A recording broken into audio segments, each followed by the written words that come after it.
Oi, gente! Olá, pessoal, tudo bem? Sejam bem-vindos ao Vida Sob Controle, o podcast onde a gente fala sobre vida, negócios, hábitos e como se tornar a sua melhor versão.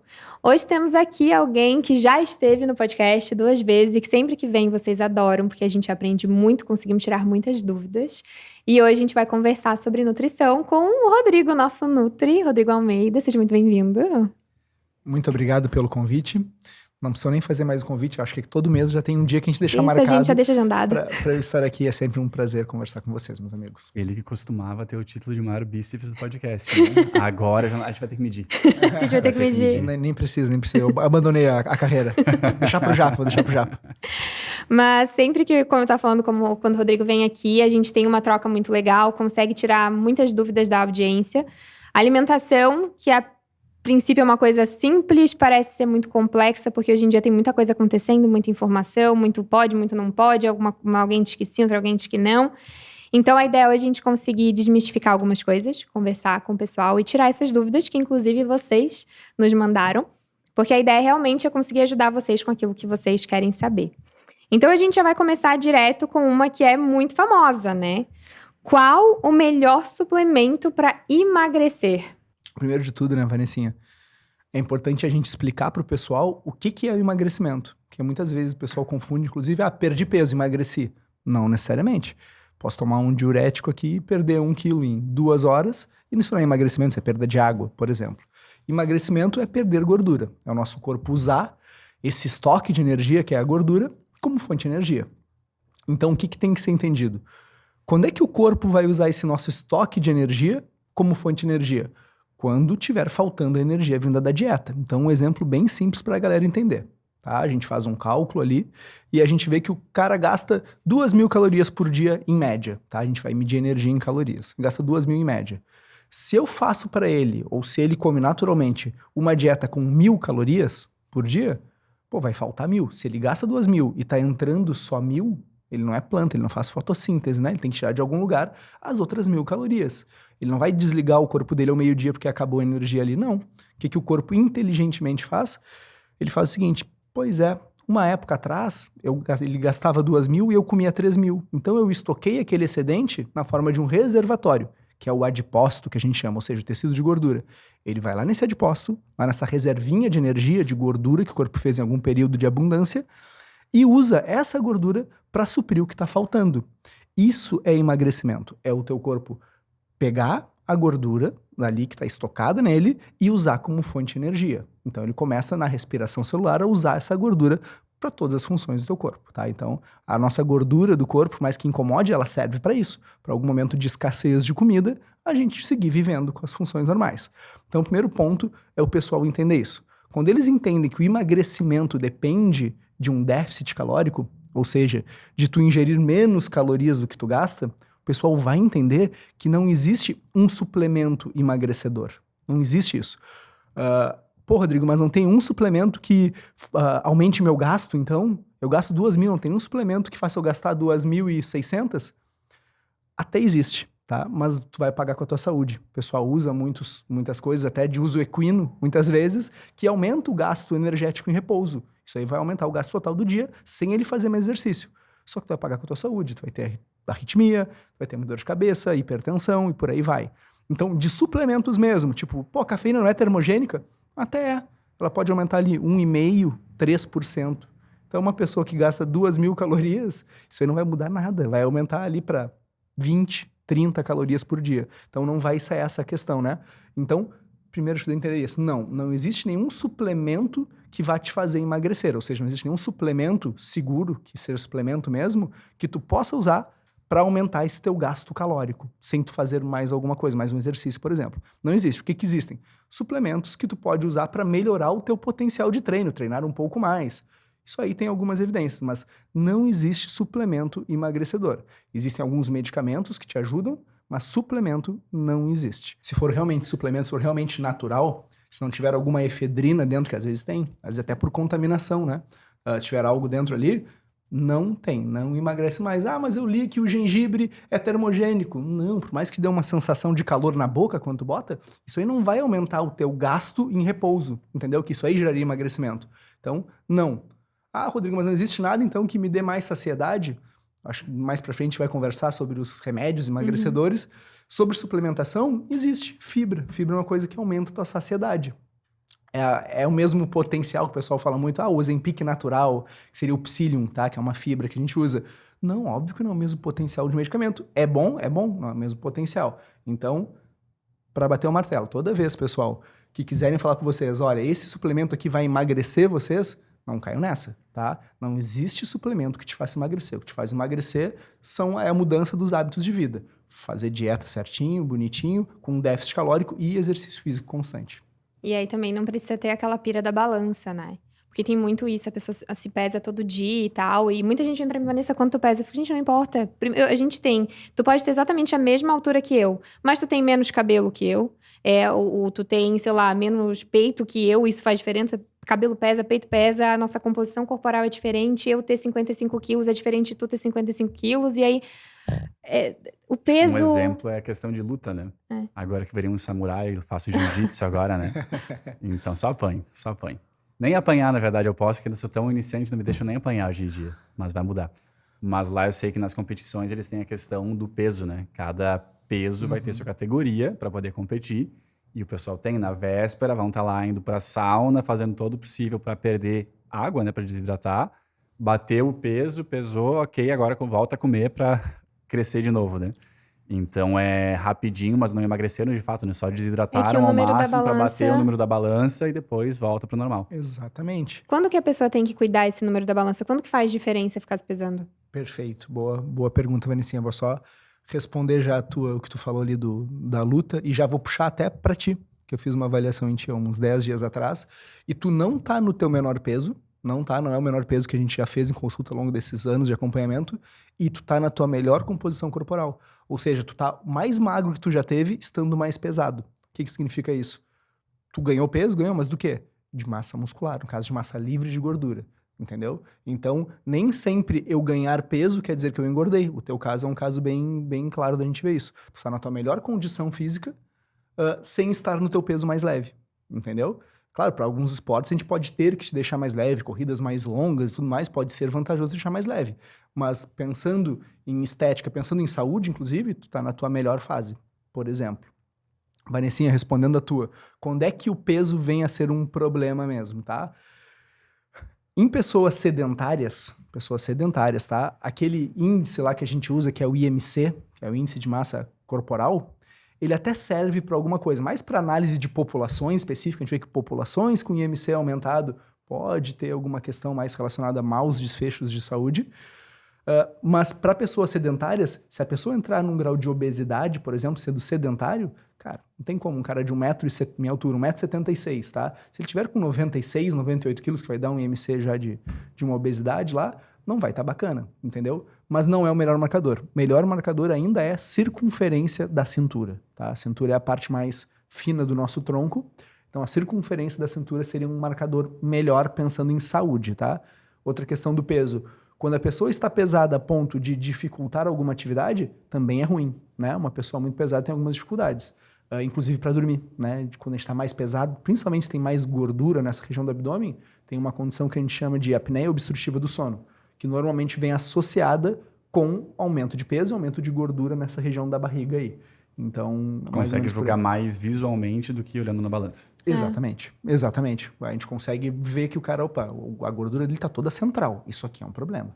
Uma gordura central é um problema. Foi algo que tu me disse um dia numa consulta, eu acho, de que justamente pode ser que o exame de sangue seja todo bom, tudo certinho, mas tu vai olhar para a circunferência da pessoa e dizer, não está certo. Isso aí, já tem um fator de risco ali. Perfeito, irmão.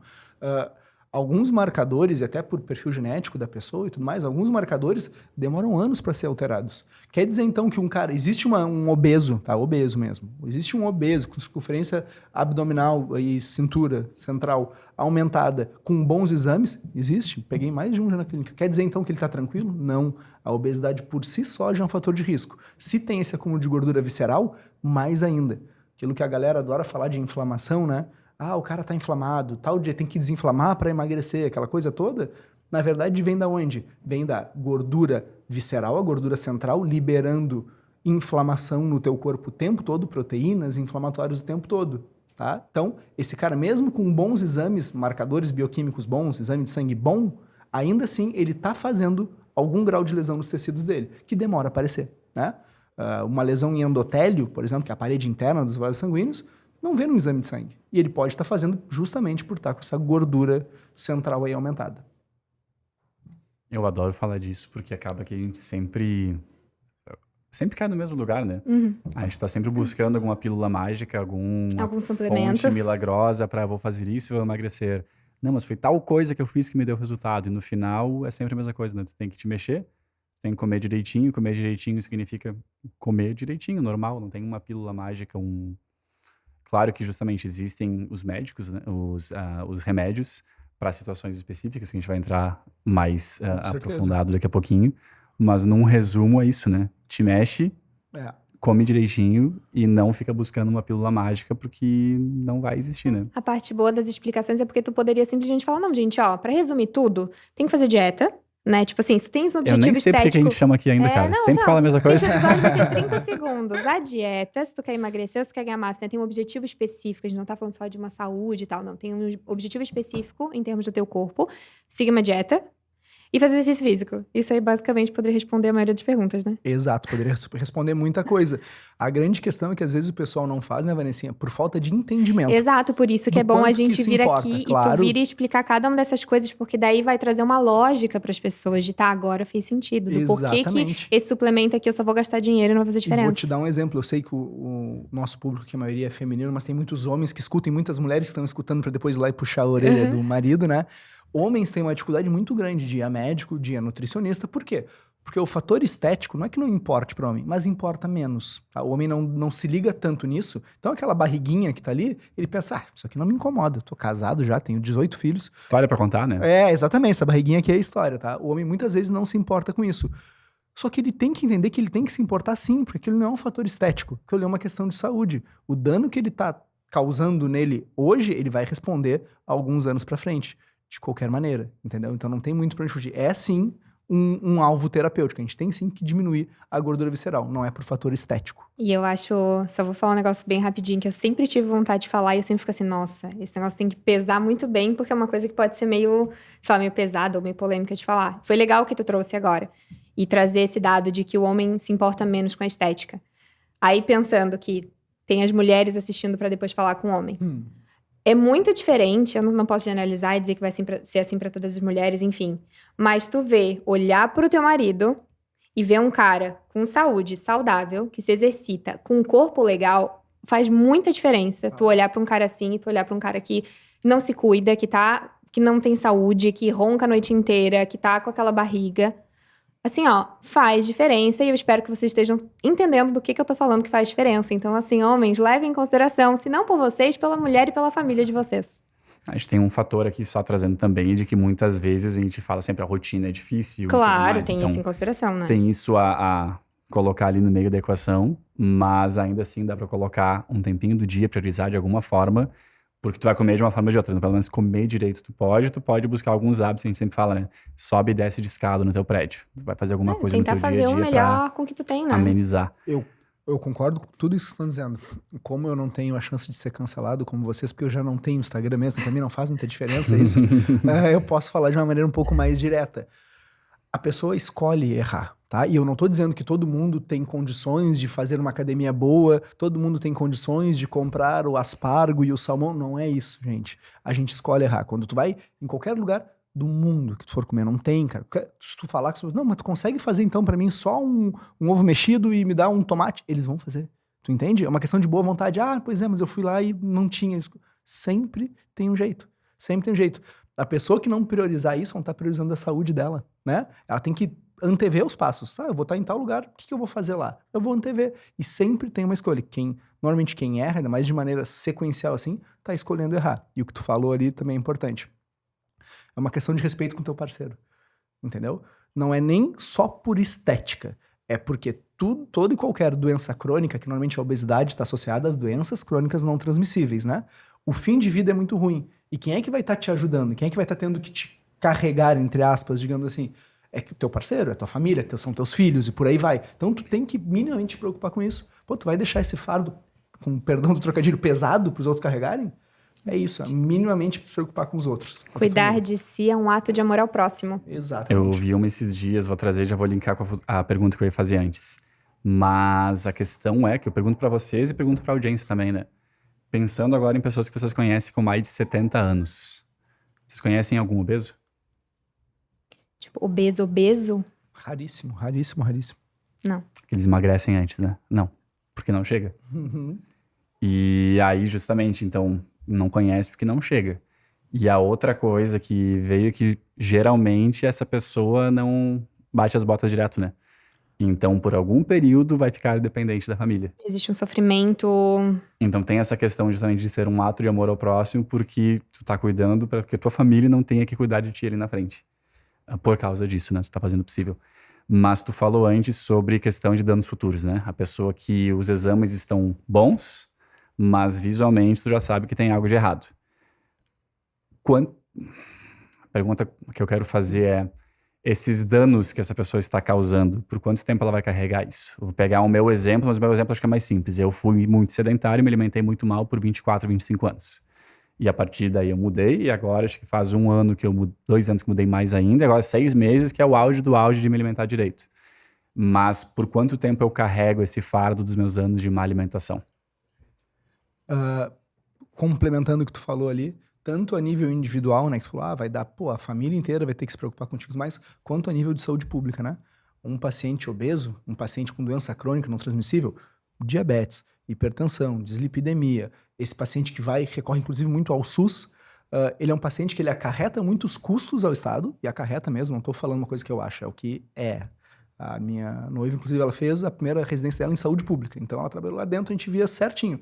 Ele é o maior montante em UBS, em saúde pública, é esse paciente crônico não transmissível, que ganha muito medicamento, só que acarreta muito trabalho para o sistema público de saúde e acaba, entre aspas, ocupando muitas vagas, digamos assim, entendeu? Porque é um paciente que ele vai sofrer. Um paciente com resistência à insulina... Recorrentemente, imagina. Exatamente, que vai evoluir para um diabetes. Qual que é o grande risco de um diabético? Cara, esse cara pode ter, por exemplo, uma nefropatia associada ao diabetes, problema renal associado ao diabetes. Esse cara vai viver mais 10 anos? Vai. A qualidade de vida vai ser muito ruim. Aonde? Na fila da hemodiálise, num hospital público, fazendo... Então, a nível tanto individual quanto social, a gente tem que pensar nisso daí, entendeu?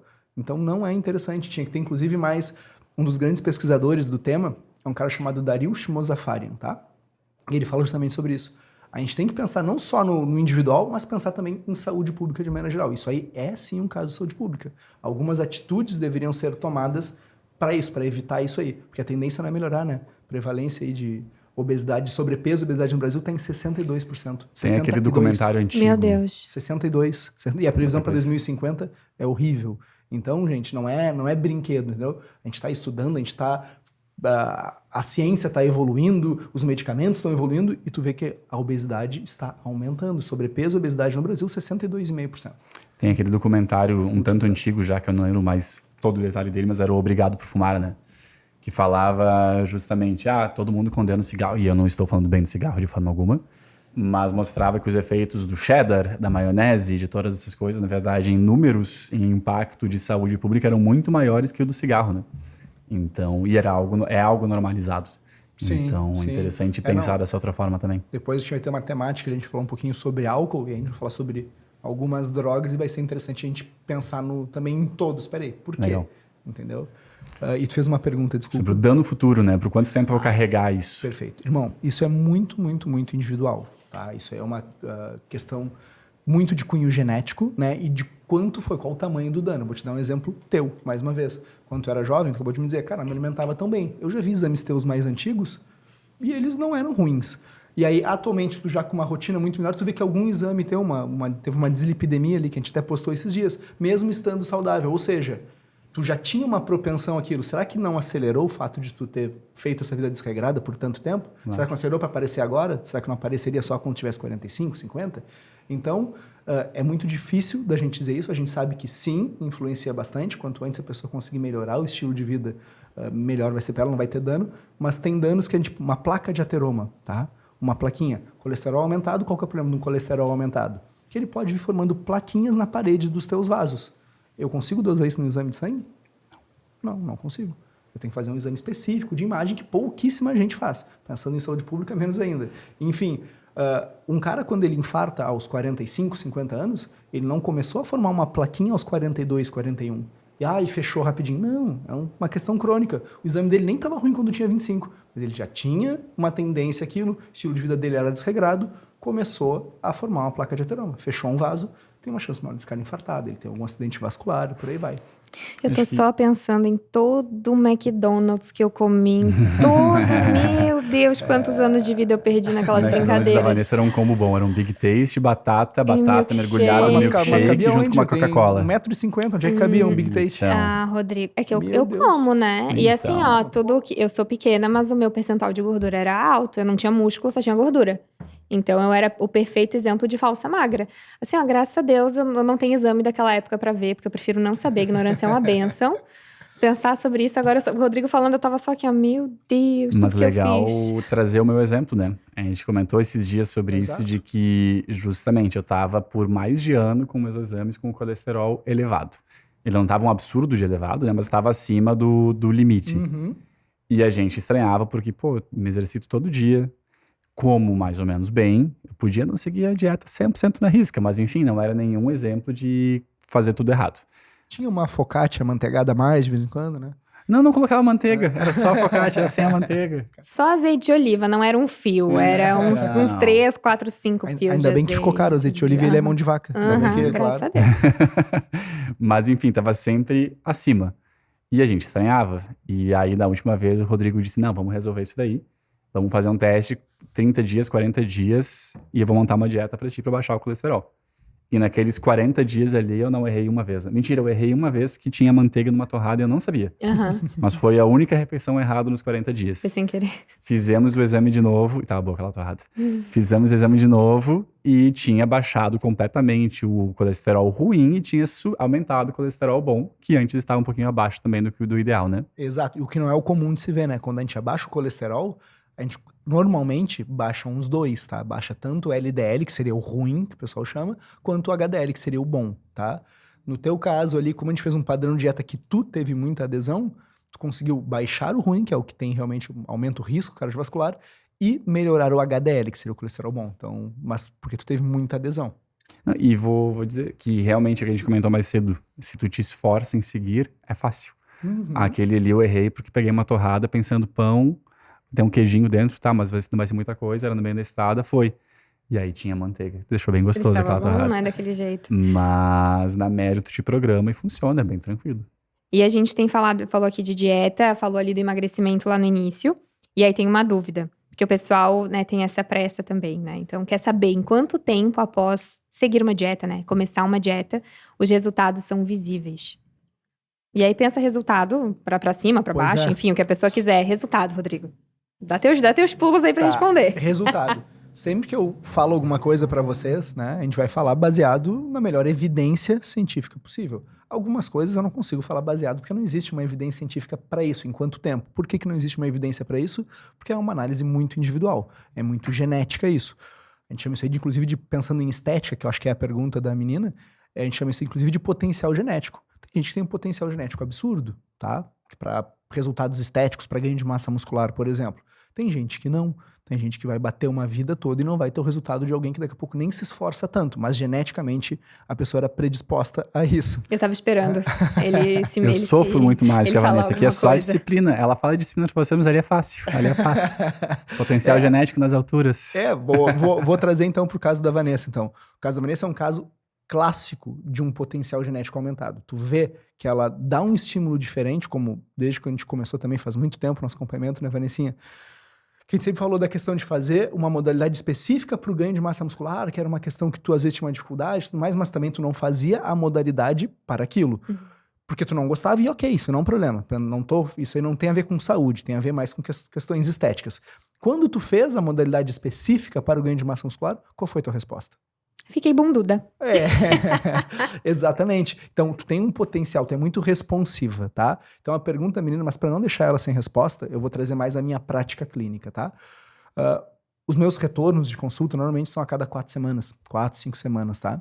Quando a pessoa tem uma adesão acima de 80%, de 80% para cima, e ela consegue realmente ter uma rotina de exercício com isso, olha, posso dizer assim, ó, que são raríssimos, nem máximo 10% é que não consegue ter um resultado tão notável. A maioria consegue ver, inclusive, nas fotos. Que quando é online, por exemplo, eu sempre peço fotos para avaliar, né, pra gente avaliar junto na consulta de retorno.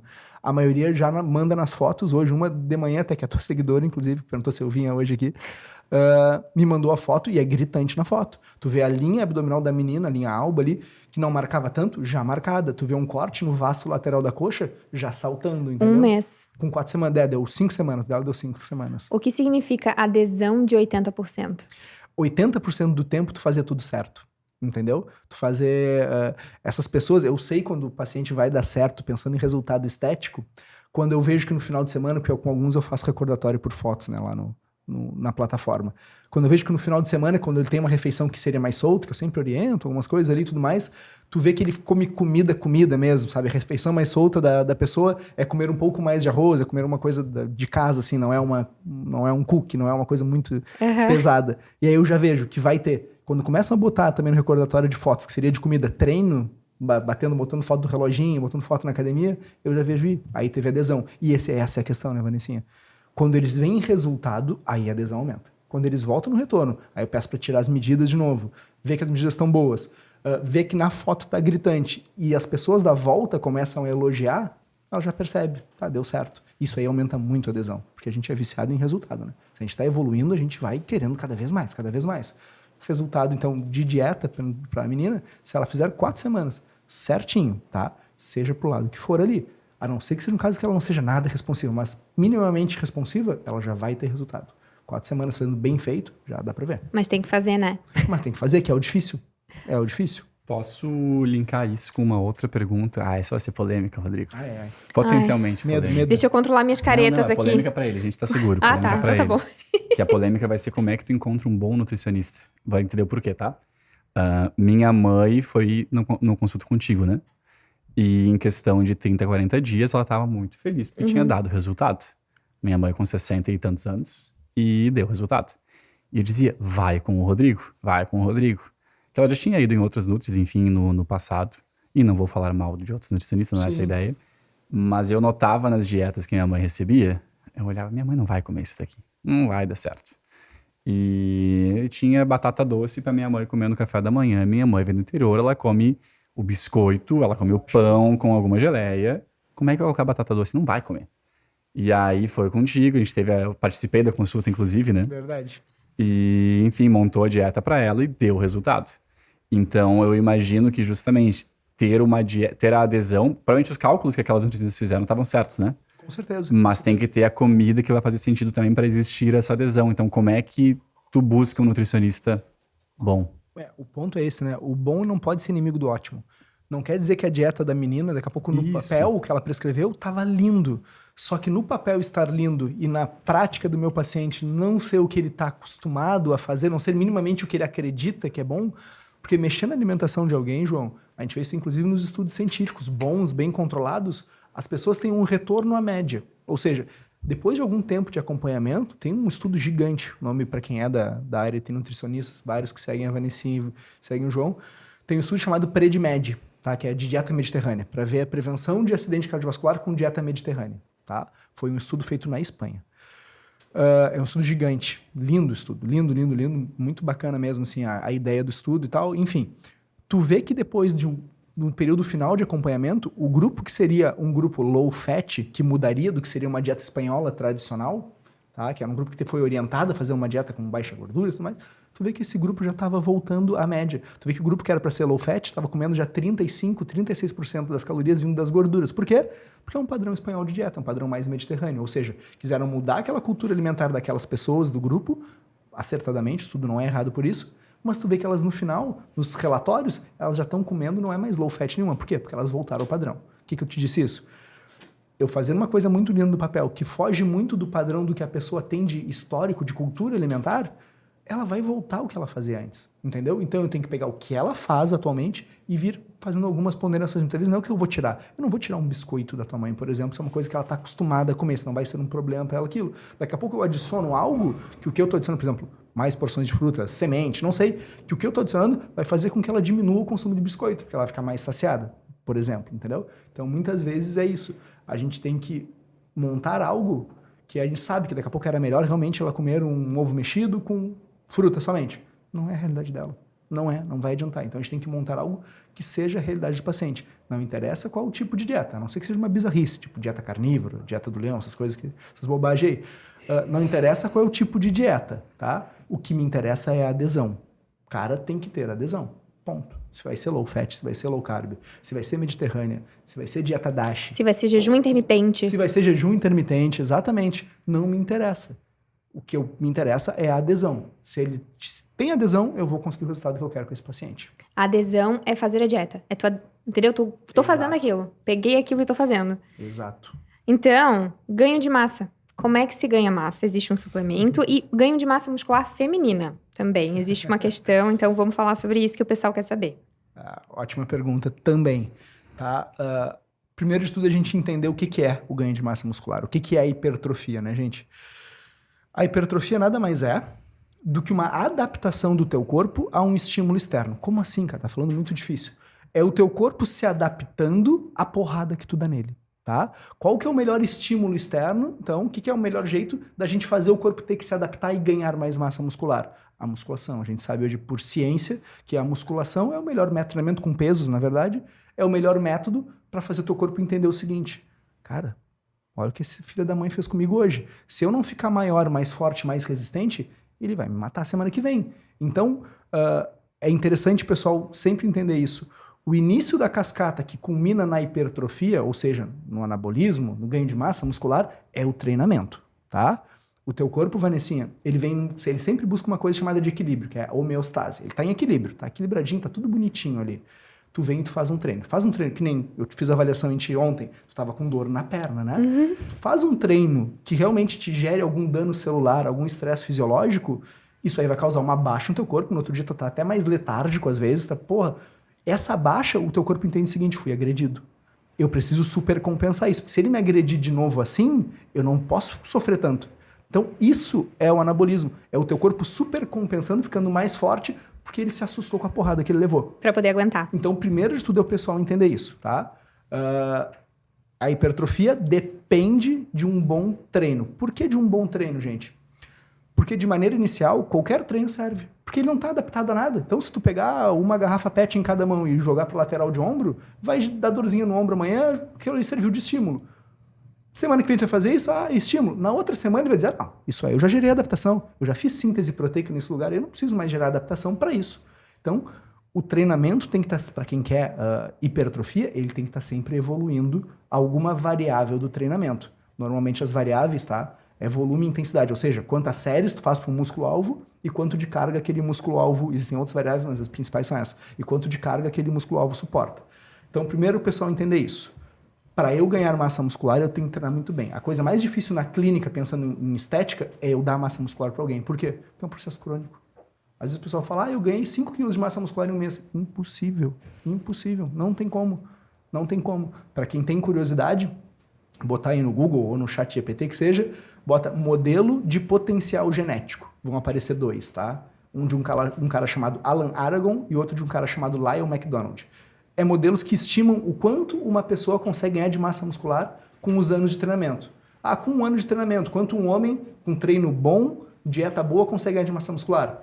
De 9 a 11 quilos. Com 2 anos de treinamento. Quando passa de 5 anos de treinamento, só para vocês terem ideia, esse modelo é bom, tá? O Alan Aragon é um dos maiores pesquisadores da história. Com 5 anos de treinamento, se esse cara ganhar 1,5 kg, 2 de massa muscular por ano, muito. Tá entendendo? Então, o ganho de massa muscular, ele é um processo muito, muito, muito lento, tá? Eu preciso que esse cara esteja cada vez treinando melhor, cada vez treinando mais forte. E isso é um fator limitador. Chega uma hora que tu tá com 40 quilos de cada lado numa barra nas tuas costas agachando, e como é que tu evolui carga dali, que é uma variável, intensidade? Como é que tu aumenta mais uma série, entendeu? Então, existem muitos fatores limitadores para o ganho de massa muscular. Então, primeiro estudo o pessoal entender isso. O ganho de massa muscular não é bem assim, tá? O pessoal acha que é assim. E aí a pergunta dela foi sobre suplementação para isso. E sobre mulher, ganho de massa e mulher. Tá, perfeito. Trazendo para o lado feminino, então. O hormônio mais anabólico no músculo, tá? O hormônio mais anabólico do corpo, o pessoal vai dizer, insulina, que é anabólico. No músculo, o hormônio anabólico é testosterona, é o mais anabólico do corpo. Quem é que tem mais testosterona? Homens ou mulheres? Tirando a Graciane Barbosa. Quem é que tem mais testosterona? Homens ou mulheres, tá? Homens. Então, os homens têm sim uma vantagem fisiológica pensando em ganho de massa muscular. Quer dizer que mulher não ganha? Não, mulher ganha também. Mas é mais difícil de ver do que os homens, tá? É realmente mais difícil. Pensando em ganho de massa muscular para meninas, tá? Cálculos, para o pessoal gosta muito de formulazinha assim, então vou dar um cálculo para a menina ter já.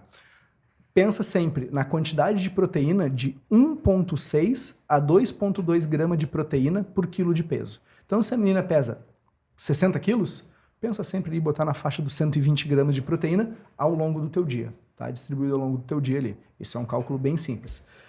Pega uma calculadora, tá, de gasto energético total, bota calculadora gasto energético total. Vão ter várias formulazinhas ali, escolhe se é uma menina eutrófica, que nem tu, uma menina eutrófica, magra, pega uma calculadora de Harris, é o nome, HARRIS, e bota ali idade, altura, peso, bota todos os dados que ele pede e vai te dar o teu gasto energético total do dia, estimado por Harris, tá? Que é a fórmula boa para eutróficos.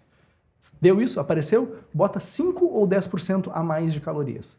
Entendeu? Para uma dieta para ganho de massa muscular, a gente faz basicamente uma dieta com um leve superávit calórico. Então, se deu 2.000 calorias ali, tu calcula a tua dieta para 2.100, 2.200, bota 1,6 a 2,2 gramas de proteína por quilo de peso e distribui os outros macronutrientes, gordura e carboidrato, com bons carboidratos e gorduras boas. Isso é uma dieta pensando em hipertrofia feminina. Tá? Isso é uma dieta pensando em hipertrofia feminina. Esses são os cálculos. Para quem quiser ter uma noção assim em casa, isso são cálculos. Mas, mais uma vez, não adianta nada eu fazer a melhor dieta do mundo, com o melhor nutricionista do mundo, se a pessoa não treinar de verdade. Treina fofo. Esse é o principal ponto, entendeu? Porque às vezes ela não vai conseguir mais quebrar aquela homeostase dela, aquele equilíbrio dela, porque ela está adaptada já àquilo. Então, a maior questão de hipertrofia é essa. As pessoas não hipertrofiam porque elas treinam, elas vão na academia, elas não estão realmente treinando de fato. Isso tem uma grande diferença. Eu noto isso em mim, né? Comentei contigo que as poucas vezes que eu treinei contigo, saía de lá, às vezes, um treino de bíceps. Meu corpo estava inteiro, meu bíceps chorava. E aí eu sempre gostei de treinar com alguém. Treinando com alguém, bota peso, a pessoa tá ali cuidando, foi. Quando eu treinava sozinho, eu treino fofo. Eu treino fofo. E isso que eu vi que eu gosto eu gosto do CrossFit. Pra mim funciona muito bem, porque lá eu vou dar meu máximo o tempo inteiro, todo o tempo, e sair de lá chorando feliz. Então, claro, o estímulo é outro, mas eu sei que pra mim funciona muito bem. E isso foi um aprendizado pra mim muito grande nos últimos anos, que eu falo pros meus amigos que querem começar a treinar, né? Busca o esporte que tu gosta, mas treina de verdade. Sim. Porque eu noto que muito, justamente, eles fazem um check-in na academia, mas fazem um treino mais fofo que o meu. Se for mais fofo que o meu, porque é realmente muito fofo. Inclusive no CrossFit, tá? O CrossFit, ele tem um treinamento com peso. A parte do LPO, né? Tem a parte de ginástica, a parte de cardio, a parte do LPO... tem treinamento com pesos. Então, sim, é também eficiente para... Se for ministrado focado para isso, vai sim. Tanto que tu vê bons competidores, os caras têm muita massa muscular. Pensando em estética, cara, tu vai ficar com o corpo de quem faz crossfit. Isso aí. Quem faz musculação, trabalha... não, meu superior do peito não é tão bom, então eu vou focar nisso. O crossfit não é essa a finalidade do crossfit. Agora, gera ganho de massa muscular? Gera também. Sim, tem treinamento com pesos e gera também. Se o cara tiver uma boa adesão e treinar bem, como tu falou. Mais fofo que o meu treino do nosso amigo, né? Nosso amigo João, também João, aquele que vai lá para comer biscoitos, né? Fazer networking, diz ele. Então, basicamente, é fazer, né? Então, tu tem que fazer a dieta, tu tem que fazer o treino e fazer de verdade. Não é fazer dieta dia sim, dia não é fazer o treino pela metade, roubar na contagem. Senão tu não vai ter resultado e vai continuar a mesma frustração que tá sempre. Basicamente, tem Exato. E pra elucidar isso, pra galera ficar mais claro ainda, tá? Mais claro ainda. Eu consigo emagrecer alguém, Vanessinha, a pessoa sentada no sofá vendo Netflix, dá pra emagrecer. Se fizer déficit calórico, ela vai emagrecer. Massa muscular não, depende muito que a pessoa vai treinando de verdade. E outro ponto também. O ganho de gordura. O ganho de gordura é fácil? Até é. Tá? O ganho de gordura. Nosso corpo quer ganhar gordura. Nosso corpo cria mecanismos justamente para ter aquele estoque de gordura ali que para o nosso corpo é uma segurança, tá? O ganho de gordura é caloria dependente. Quanto mais caloria tu comer em excesso, tu vai seguir ganhando gordura ad eterno. Tu não vai parar de ganhar gordura. Tanto que tu vê gente com 300, 350 quilos, 400 quilos. Né? Existe. Massa muscular é assim? Tu vê alguém com 300 quilos de massa muscular? Não vê. Por quê? Porque o cara pode nadar numa banheira de trembolona, o cara pode se injetar o que ele quiser. Chega uma hora, o próprio fisiculturista, ele não ganha mais do que 120 quilos. Se tu não vê fisiculturista com 130, tu não vê, entendeu? Se passa disso, é gordura. Ele vai infartar rapidinho e, além de tudo, é gordura, tá? Então, o ganho de massa muscular, mesmo para quem usa um caminhão de esteroide, não é bem assim. Agora, imagina para quem não usa, treina meia boca, não descansa bem e bebe no final de semana. Não tem, entendeu? E aí as pessoas querem, porque querem ganhar massa muscular, só que não é bem assim. Aí elas vão lá e usam um suplemento mágico pra emagrecer ou pra sei lá o quê. Exato. E cada vez surgem mais suplementos mágicos. Tem um agora que tá muito na moda aí, que é o Pepti Strong, que o pessoal fala. A promoção dos caras, ganhe 4 vezes mais massa muscular, seria isso. Sendo que é um peptídeo da fava, uma bobagem. Resumindo, e o pessoal compra isso aí, custa R$350, não adianta pra porcaria alguma, não sei pra enriquecer quem vende. E o pessoal compra, aí treina mal, aí foge do que seria o eficaz para ganhar massa muscular. Porque não, eu tô tomando meu Strong aqui. Não é assim que funciona, né, gente? Eu posso simplificar e falar o seguinte: primeiro, come direito, o básico, bem feito. Depois, treina de verdade. Aí, se tu cumprir esses 2 requisitos, daí tu vai buscar algum tipo de suplementação. Exato. E mesmo que tu busque um tipo de suplementação, é cereja no bolo, tá? Base para hipertrofia é treino. Se pensar em primazia, é treino. Treino tem que ser muito bom. Alimentação adequada, tanto para conseguir treinar bem, tu tem que estar bem alimentado, né? Quanto para ter substrato energético depois, para tu conseguir gerar aquela síntese proteica. E aí sim, depois se pensa em suplemento, em ambiente hormonal e tudo mais. Depois a gente... Porque eu noto muitas pessoas que vou começar a treinar. Quero creatina, quero beta, quero isso, tem pergunta sobre isso, tem pergunta. E o que eu noto não. Primeiro tu começa a treinar. Quando estiver treinando bem direitinho, aí tu busca isso. Eu lembrei agora. Total. Eu uso micro-ondas, né? Eu tenho micro-ondas na minha casa, eu uso micro-ondas, que é uma tecnologia maravilhosa. Aí tem gente que vem e me manda... Não, mas é que tem gente que vem e me manda mensagem. Mas, Vanessa, e os perigos do micro-ondas? Aí eu fico assim, tá. Mas e todo o resto da tua vida? O que tu tá fazendo na tua vida? Tu acha mesmo que o micro-ondas é o único vilão, é o único problema? Tipo assim... Mas coitado do micro-ondas, o que... Só tá aquecendo meu leitinho ali. O micro-ondas é perigoso, acho que eu até falei isso contigo. Se ele cair na cabeça de alguém, do 3º andar, cair na cabeça de alguém, mas é que tem... Senão não tem potencial de fazer nada com ninguém o micro-ondas. Mas Sim, não, mas Deus, é que daí a pessoa come tudo errado, mas o problema é o micro-ondas. Eu fico assim, gente, não. Nem micro-ondas, nem uma época foi air fryer. Aí que tá. Sempre vai ter alguém querendo existir algum vilão e algum mocinho na história. Não, isso aqui faz mal. O problema é que é a alta glicação ali da air fryer, então usa isso aqui. Sempre vai ter alguém, normalmente para vender curso, para vender livro, para vender algum protocolo milagroso. É sempre assim, sempre.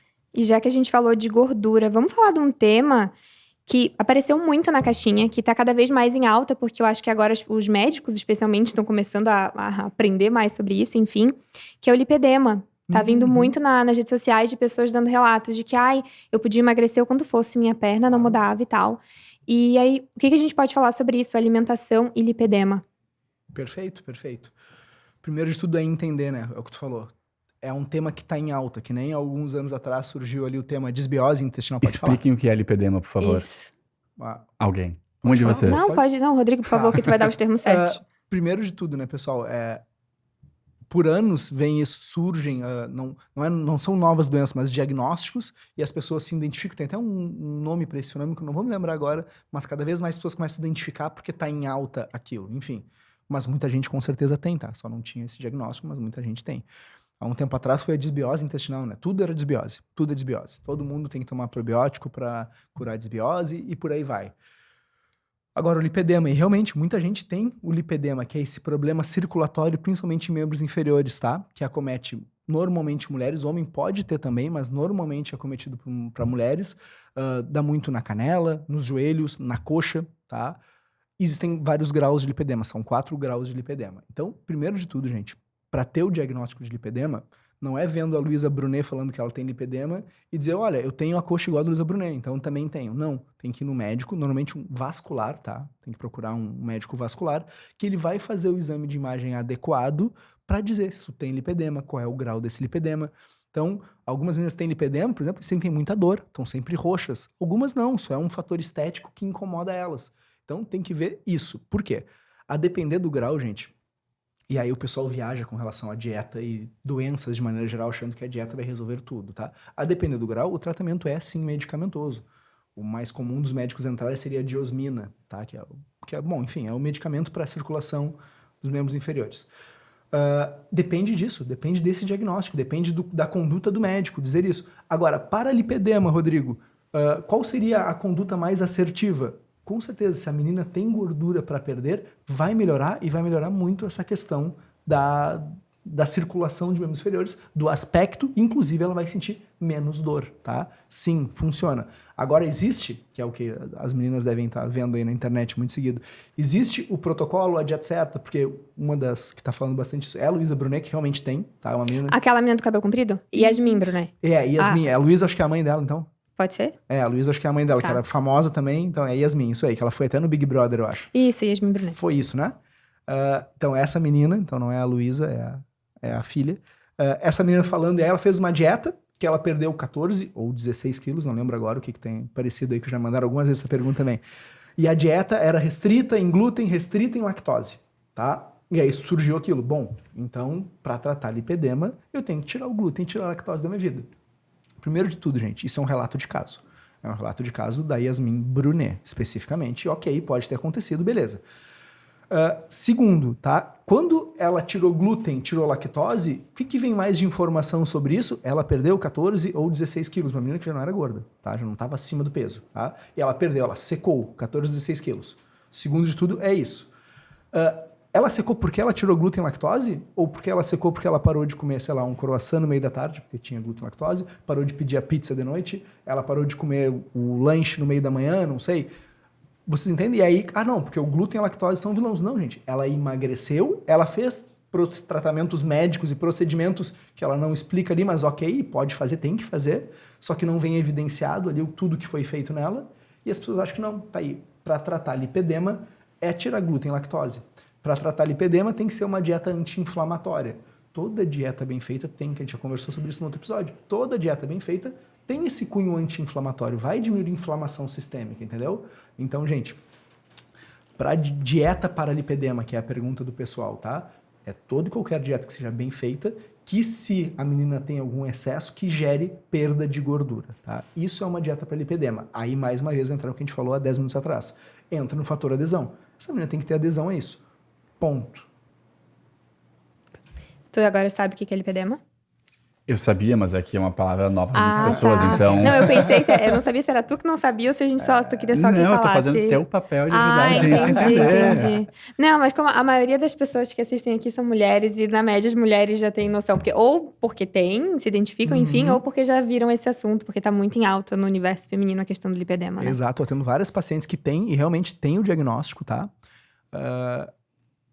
O emagrecimento ajuda demais. Quando eu digo demais, é demais, assim. Em tudo. Não só no visual, quanto em algumas dores que elas têm. Algumas têm dores e roxões, como eu falei, assim. E melhora muito. Melhora demais. Posso fazer um link com um outro assunto que a gente conversou na última consulta, Rodrigo? Porque antes a gente estava falando de hipertrofia, questão estética, agora falou de saúde. E a gente comentou um pouquinho sobre manutenção de resultados, né?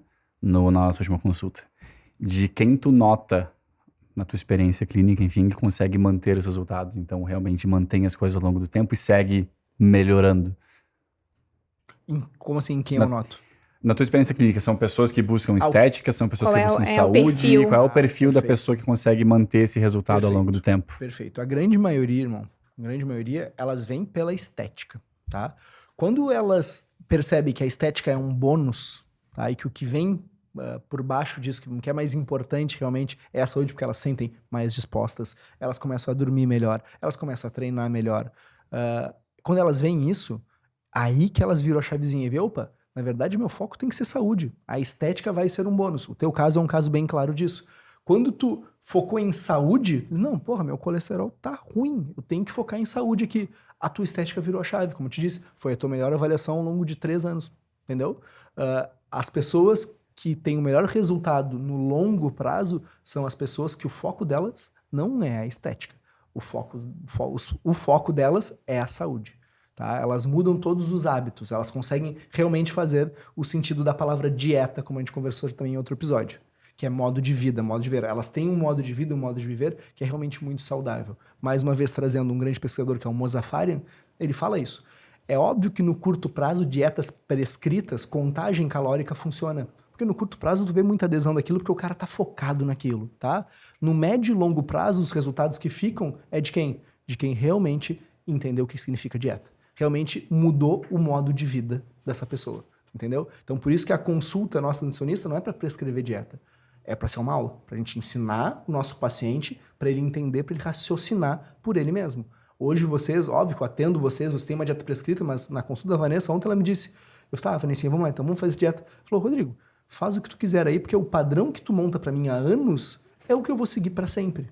É o que eu como, né? Não muda nada, muda um pouquinho as quantidades, mas é... Exato. É o que a gente ajusta hoje, a quantidade, dependendo do objetivo. Exato. Mudou alguma coisa na rotina, tu faz algum ajuste, uma sugestão de uma comida diferente. Exatamente. Tipo, da Vanessinha, agora a gente vai fazer uma fase de ou carb cycling, que chama, ou uma dieta ondulatória, para dias específicos do treinamento de membros inferiores dela, ter um pouco mais de caloria ali. Mas o padrão alimentar, ou seja, a dieta, ou seja, o modo de vida dela, já tá feito. O que tinha que ser feito ali, ela já entendeu como é que tem que fazer, entendeu? Mesma coisa que eu digo para ti. Pra ti chegou um ponto e me disse, pô, cara, pois é, mas esse colesterol aqui não tá tão bom. Irmão, tu percebe que esse ponto aqui da tua dieta podem ser um dos responsáveis por isso? Vamos mudar pra ver? A gente mudou, mas a base da tua dieta seguiu a mesma. Eram pontos bem fora da curva que tu fazia, que por gatilhos genéticos pioravam aquele fator. Então, quem tem mais resultado é quem realmente entende o sentido da palavra dieta. Não faz regime, faz dieta. Eu lembro na consulta com os meus pais, de novo, que tu justamente explicava pra minha mãe, né? Olha só, tem uma pesquisa disso daqui que mostra que esse daqui realmente não é bom. Enquanto esse daqui, tá tudo bem, esse daqui a gente consegue minimizar um pouquinho. Mas eu sou meio maluco, né? No meu caso da dieta, tentando baixar o colesterol, até hoje isso acontece, né? Que tem um pote de maionese, uma manteiga, apesar de que eu ainda como de vez em quando.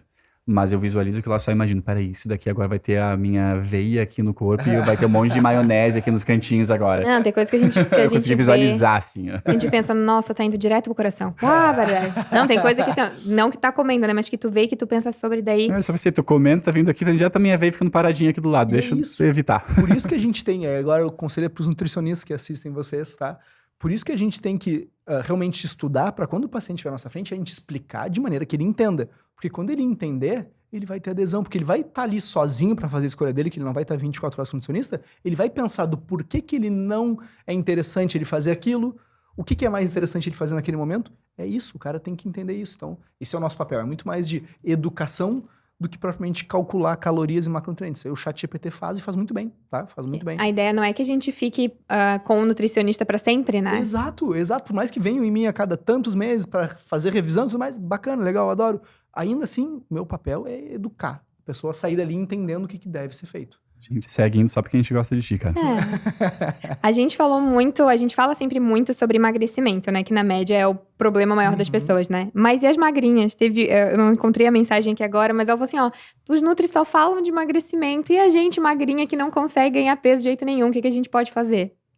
Perfeito, perfeito. Boa dúvida também dela. Com relação a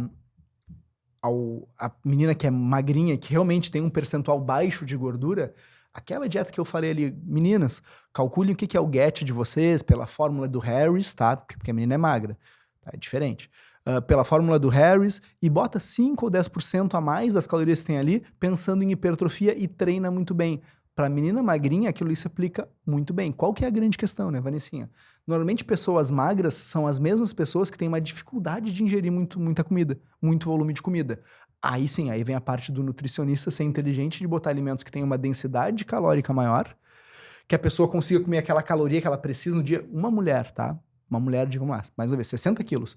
Para ela comer 2.200 calorias de comida limpa, meu Deus do céu. É muita coisa. Pensa em comida, pensa em balde de comida, entendeu? Então, vem do nutricionista criar estratégias que ela consiga comer alimentos que têm uma densidade calórica maior em um volume pequeno, né? Se a menina não consegue ganhar peso de maneira alguma, se não tá ganhando massa muscular mesmo treinando muito bem, normalmente é porque ela não tá comendo o adequado. Aí os cálculos são úteis, entendeu? A gente tem que adequar o cálculo para ela e dizer, não, tem que bater isso aqui. Porque às vezes ela come 3, 4 dias aquilo, mas aí nos outros 2 dias ela pula o café da manhã e pula mais alguma coisa. Gente, para quem tem dificuldade de ganhar, esse pouquinho aí faz diferença. Então, para essas meninas, o ideal seria ir num Nutri, assim, se possível, para fazer essa coisa bem calculadinha, né? É, porque é mais ajuste fino mesmo, Sim. É detalhe do detalhe, entendeu? Perfeito. Tu tem que pôr isso daqui, isso aqui. Pô, mas essa diferença vai, no contexto final, isso aqui faz diferença.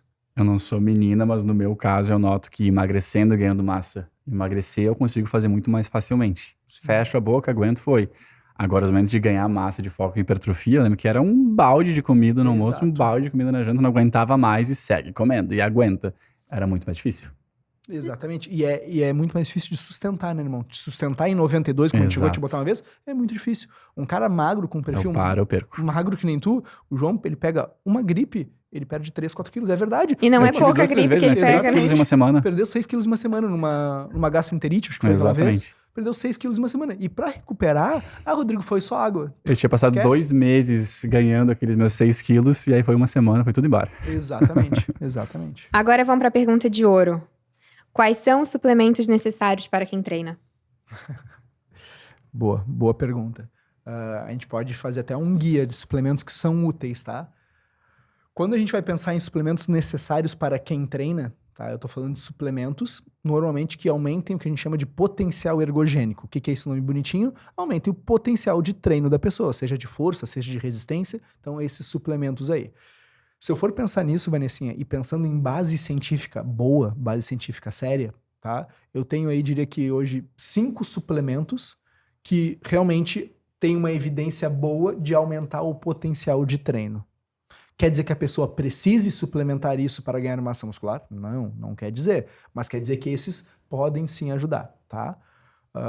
Eu vou citar para o pessoal aí. Um deles, que é o mais famoso, que todo mundo tem acesso muito fácil, é a cafeína. Cafeína, tanto tomada quanto suplementada, é um suplemento que notavelmente aumenta o potencial de treino. Notavelmente, tá? Reduz a nossa percepção de fadiga. Nos deixa mais alerta, faz a gente treinar melhor. Notavelmente, ponto. Outro, mais famoso que tem, creatina, né? Creatina, todo mundo sabe que tem uma evidência boa, uma evidência A, para aumento de potencial de treino. O pessoal até viaja às vezes com a creatina, porque a creatina é para tudo agora, é para quem tem câncer, é para quem tem frieira, virou para tudo. Mas o que a gente tem de evidência boa para a creatina? Aumento de potencial de treino. Aumento de recuperação de fosfato, tá? Que é a energia, uma das energias que o teu músculo vai usar durante treinamentos intensos de curta duração. Ou seja, uma série de supino, tu leva ali 20 segundos, 25 segundos numa série, explodindo, a barra bate, teu peito tu explode. Para esse tipo de treinamento mais explosivo, a creatina realmente tem uma evidência muito boa, tá? Ela vai aumentar a tua recuperação dentro do treino, o que consequentemente aumenta a tua força. Aí mexe naquela variável lá que eu falei que é importante para hipertrofia, que é a intensidade. Então tu consegue aumentar a intensidade quando tu suplementa a creatina. É muito, eu vou ficar muito forte, vai faltar peso da academia? Não vai. Não é uma coisa absurda. Mas é um dos que tem algum potencial benéfico. Principalmente pacientes veganos, vegetarianos se beneficiam mais ainda do uso da creatina por ter baixo consumo em dieta, tá? Outro suplemento que pode aumentar o potencial de treino, beta-alanina. Esse eu gosto. Exatamente. A beta-alanina, aquele que dá uma formigadinha, que o pessoal estranha, a parestesia, é um suplemento que tem uma evidência muito boa, sim. É a mesma coisa que a creatina? Não é a mesma coisa. Inclusive, os dois podem ser usados juntos e é interessante o uso desses dois juntos. Quando é que eu penso em usar beta-alanina? Quando o paciente faz treino estilo o do João, por exemplo, estilo um crossfit, que ele fica mais tempo em exercício do que somente uma série de musculação, é bem interessante. Entendeu? Ali o João, ele sobe numa corda, quando ele desceu da corda, ele já faz um pull-up, ele sai e ele faz um push-up, por exemplo. Para ele é interessante, ele passou 1 minuto e 30 em exercício. A beta-alanina, ela atua ali. Por isso que eu não tomo, então. Para ti não precisa. Agora, se o teu treinador, ele começar a prescrever um treino de musculação para ti, que tenha muito biset, muito triset, o que é isso para quem não está familiarizado? Tu sai do leg, tu vai para a cadeira extensora, sem descanso. Da cadeira extensora, tu já faz um descanso ativo em bike, explodindo. Se ele passar um treino assim para ti, começa a ser útil o uso da beta-alanina, porque tu vai ficar mais tempo em exercício. No CrossFit eu noto que sem a beta eu fadigo muito mais rápido. Começo a sentir aquele ácido lático no músculo, parece, né? Isso, é. Fadigando, e com a beta eu aguento muito mais. Na verdade a beta-alanina age numa coisa, João, chamada íons de hidrogênio. Tá? Os íons de hidrogênio, que são decorrentes do contração e alongamento das fibras musculares, esses íons de hidrogênio vão sendo liberados no ambiente intramuscular, lá dentro do teu músculo, quando tu está em exercício, e quanto maior for o acúmulo de íon de hidrogênio, aquele ambiente entra em acidose, que a gente chama. Essa acidose prejudica o potencial do treino. Num jiu-jitsu, que é uma coisa que você está treinando, às vezes fica muito tempo fazendo pegada, você vai ver que a gente chama isso de tijolar o braço. Teu braço fica duro, teu antebraço parece que não consegue mais fechar. A gente ontem chorava por causa disso. Já ouvi reclamações sobre isso em casa. Exato. Então, para esse tipo de esporte, ficar mais tempo com resistência, intensidade, por um tempo um pouco mais prolongado, a beta-alanina age muito bem, justamente por isso. Porque ela se liga num aminoácido, para quem é da área, chamado de histidina, e forma a carnosina. A carnosina, no ambiente intramuscular, controla a formação dos íons de hidrogênio. Tá? Então, eu citei 3 para você, só para não me perder aqui na linha de raciocínio. Nitrato. Nitrato é um vasodilatador, tá? Ele é precursor do óxido nítrico. O que é óxido nítrico, Rodrigo? É um gás no nosso corpo que faz aumento de calibre dos nossos vasos. Ele faz vasodilatação dos nossos vasos. Ah, então eu vou usar o nitrato para ficar bonito na foto do espelho da academia, para aparecer minhas veias? Tudo bem, pode ajudar nisso, caso queira. Tudo bem, nada contra quem quer fazer isso. Mas esse aumento de calibre do vaso, essa vasodilatação, serve para quê, gente? Para mandar mais oxigênio para dentro do meu músculo, né? Para transporte maior de substratos para dentro do músculo, para eu render mais durante o treino.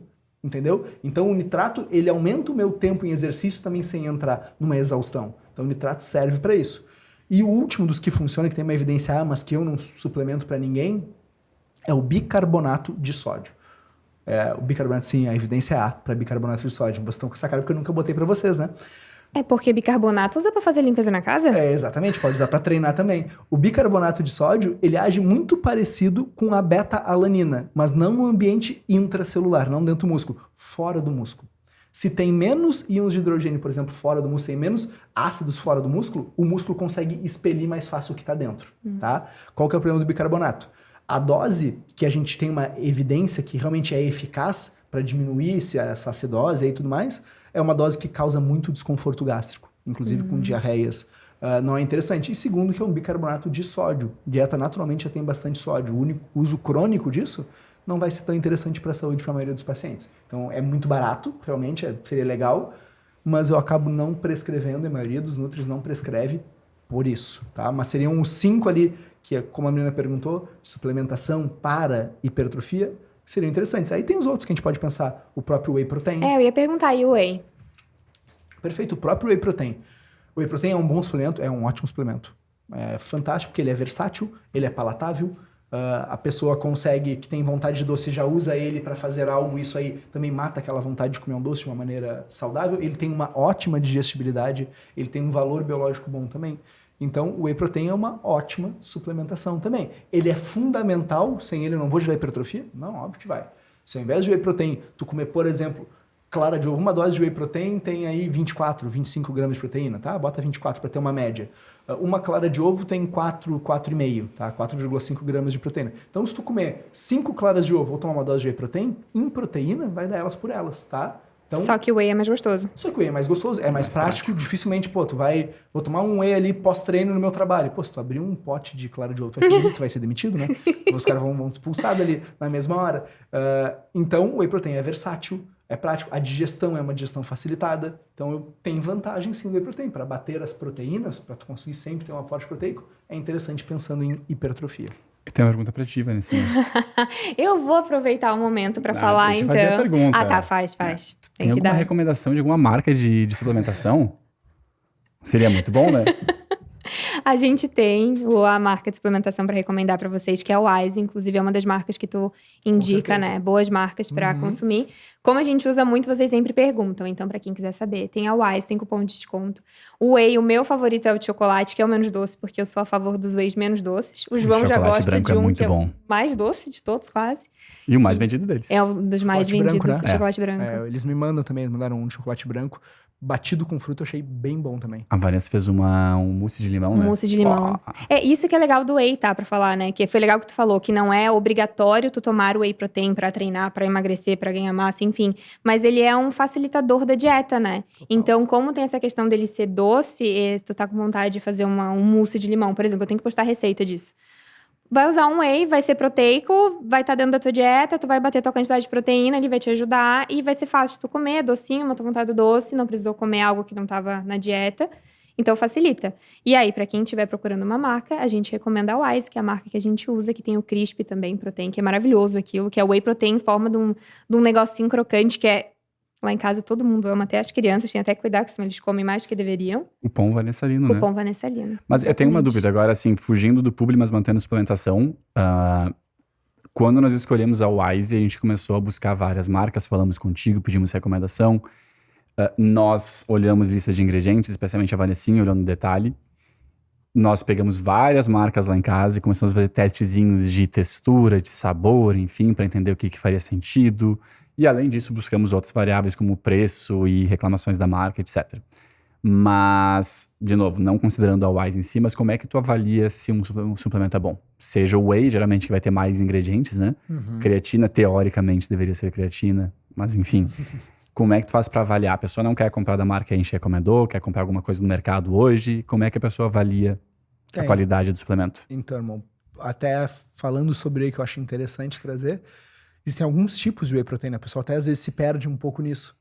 Até o vendedor que quer vender um produto mais caro acaba dizendo, não, o whey tem que ser o hidrolisado, porque a absorção dele é mais rápida e vai ser melhor pra ti, então tu vai ganhar mais massa. Isso é bem comum, né? Era o que eu acreditava até pouco tempo atrás.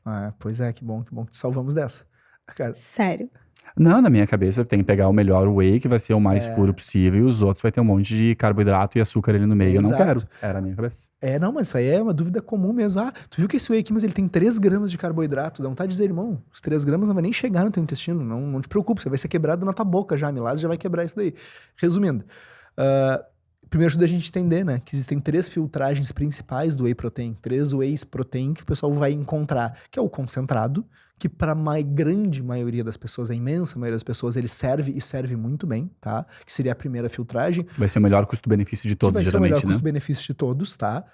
Mas vai passar 4 gramas de carboidrato, sendo que 2 é lactose. Não faz diferença nenhuma. Para quem não tem uma intolerância a isso, não faz diferença nenhuma. Mas eu vi que do concentrado a absorção começa a levar ali uns 45, 50 minutos. E o isolado é em 35. Isso não altera desfecho. 0. Alterar desfecho isso não vai gerar mais anabolismo por ser mais rápido ou menos rápido, entendeu? Não altera desfecho. Enfim, primeira filtragem que é concentrado. Aí, para quem tem uma intolerância à lactose, pode usar um whey isolado, que seria uma segunda filtragem, que aí não passa a lactose, né? Mas, mais uma vez, é para quem tem alguma intolerância específica. Pode ser usado. Ele é um pouco mais caro.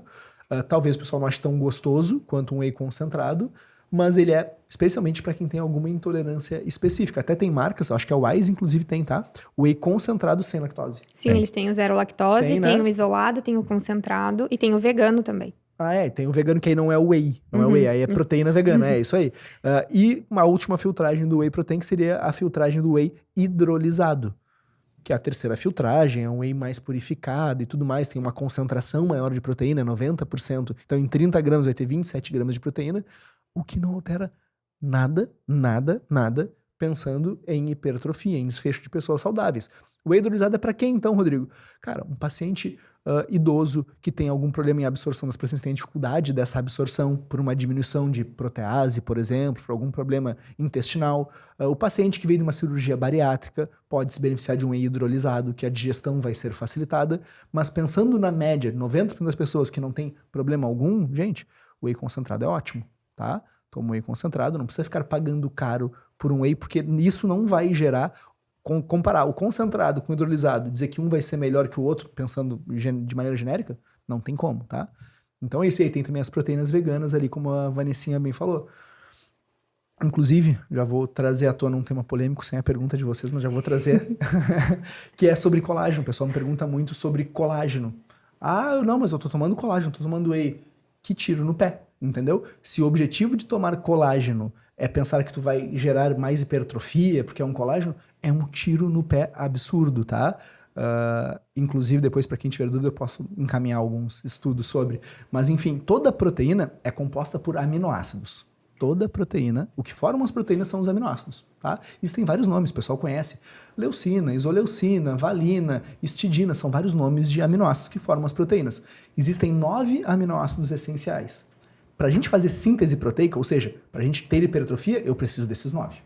Num pós-treino, querendo estimular a síntese proteica, querendo estimular a via de anabolismo, que o nome é via mTOR, eu preciso desses 9, tá? Eu preciso principalmente de um chamado leucina, tá? Que é dar um estímulo forte na via mTOR. Colágeno tem eles? Claro que não. Tem estudo comparando whey protein, proteína de ervilha e colágeno. O único que não fez diferença alguma em síntese proteica foi o colágeno, justamente por ter um aminograma mais fraco, tá? Então, não faz diferença pensando em hipertrofia, e aí pensando em hipertrofia, o colágeno é mais fraco que, por exemplo, proteína de ervilha, que o whey protein, mesmo concentrado, que é a albumina.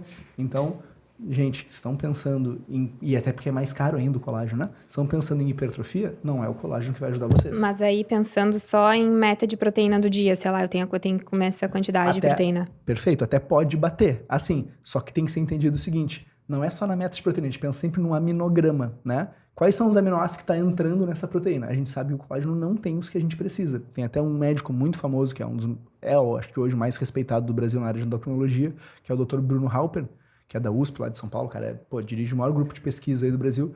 Até fez um post disso, os caras atacando ele, porque ele falou, se você quer perder seu tempo pensando em hipertrofia, suplemente colágeno.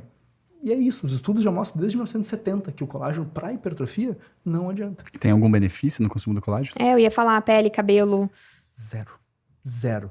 Então pega esse dinheiro e gasta no dermato ou paga a gente. Vai no dermato, pega e paga num educador físico para ele montar teu treino, profissional de educação física para montar teu treino, vai no nutricionista bom para adequar a tua dieta, mas não gasta esse dinheiro com isso, porque não vai fazer diferença. E realmente, pelo que eu vejo por aí, tem muitas coisas com colágeno que vão custar 200, 300 reais a mais, que é um valor de...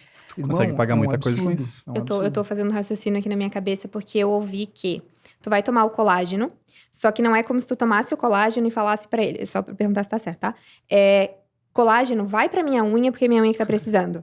Não tem como tu fazer isso, ele vai entrar no teu corpo. Mas aí a pergunta vem, primeiro, se esse raciocínio tá certo, e segundo, se de fato eu estiver precisando de colágeno na minha unha, e aí eu tomei colágeno, o certo, logicamente meu corpo não mandaria esse colágeno pra lá?